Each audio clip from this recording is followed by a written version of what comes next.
All right, so this set of dreams is hard to pin down as normal, but I actually had some stuff happen. The first set, um, I had to get into a building. I don't know if it was a school building or what. It felt like a school building, but I wasn't a student there. And I had to sneak in after hours. And I was late at night and I thought it'd be empty. And I came there and it was just filled with custodians. There were like 50 custodians there. So I couldn't sneak in. And then later I'm at a cocktail party and I'm talking to some gal who's up the chain politically in terms of leadership or whatever. And she thinks I know more than I do. Like I reference some sort of secret society lingo, and she's like, "That's right. You used to be in that group, so you can translate all this info." And no, I could not, but I wanted to help because she was fighting a good fight. We were at a cocktail party of some stripe when she said that. It was in the afternoon. Everyone was dressed in formal wear. It felt like a political get together, but I don't know. The next thing was some sort of comedy circuit shenanigans. The first part of it, I was in an audience, like an auditorium. My hometown, the school library for the kids, not the school, the main library had a section for the kids where there was a really small amphitheater and they would have musical entertainers and they'd read books to you there. Well, it was like that, but it was big. It was for adults. Reminded me of Red Rocks, but it wasn't that big. But a bunch of wide open slat like seating like they have there. And I was sitting right near a speaker, and a guy with red hair he was short red hair. He was doing a show, and he was doing pretty good. But I was right by the speaker and couldn't hear him, and I was looking around, and then later I was on stage. It was a different stage, and I started out, and I had a really good set starting out, and then people just started to drift off. I don't know why. Um, one or two of my jokes didn't land, but it wasn't enough to turn the room. The response and people filtering out was something else entirely. It was antagonistic to some degree, and it was like somebody was sweeping them out of the room. So I called them a politically incorrect term, and I left. And as I'm leaving, I'm walking down the stairs, outdoor stairs, like the staircase in an outdoor Holiday Inn, but it was more upscale than that. There was more busy traffic, and a guy who looked like Hector out of Breaking Bad, but it was just the actor.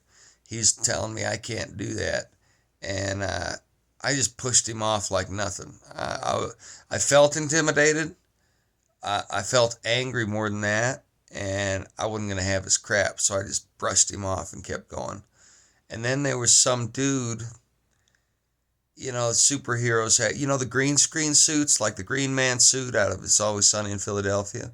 Well, it wasn't a suit like that. It was a suit like that, but it was black, and it had like symbols on the face, like a one-eyed half moon that's red and the rest of it's black.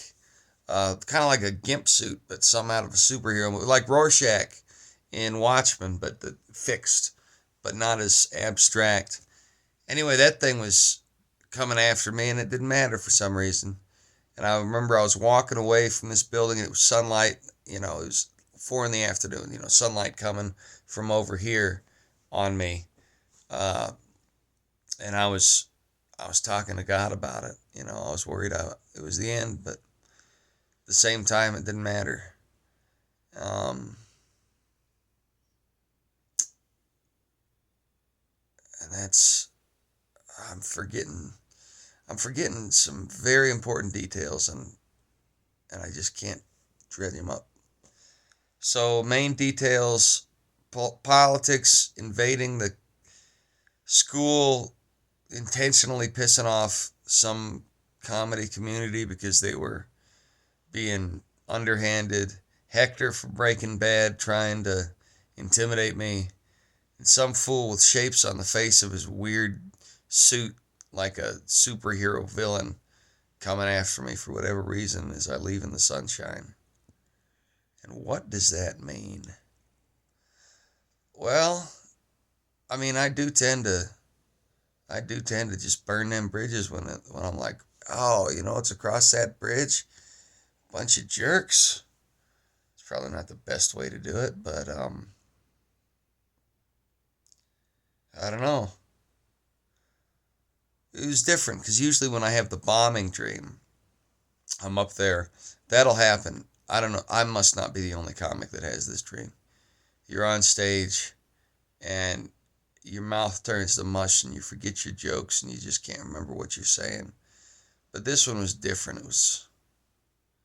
I've had that dream. This one was different. It was a hip quote unquote crowd. You know the type. Too cool for school. But really they suck. I mean, the hip crowd, it's full of the least, like, you saw Twitter, the day in the life of Twitter employee. These people, they kick people off for not respecting privileged categories. Meanwhile, their day at work, there's a gal who gets massages and has drinks, and they go into anti-stress rooms and yell at the sky from the roof. And you see the day in the life videos, you can't tell what they actually did. It's good those people got fired. Well, these are the hipster people. I did a show for Vice magazine in LA, not for the magazine itself, but the staff. It was in a backyard in over in Echo Park, and it was some sort of meme related show where they'd intersperse memes with comedians, and it was fun. But it was this hipster crowd, and these people do 1 hour legitimate work a week, like 1 hour of actual work, and the rest of it's just networking with each other, getting high and jerking off. Pardon my French, but that's all it is. And these people make like 10,000 a week to do that. They're useless, and I don't care if I offend those people.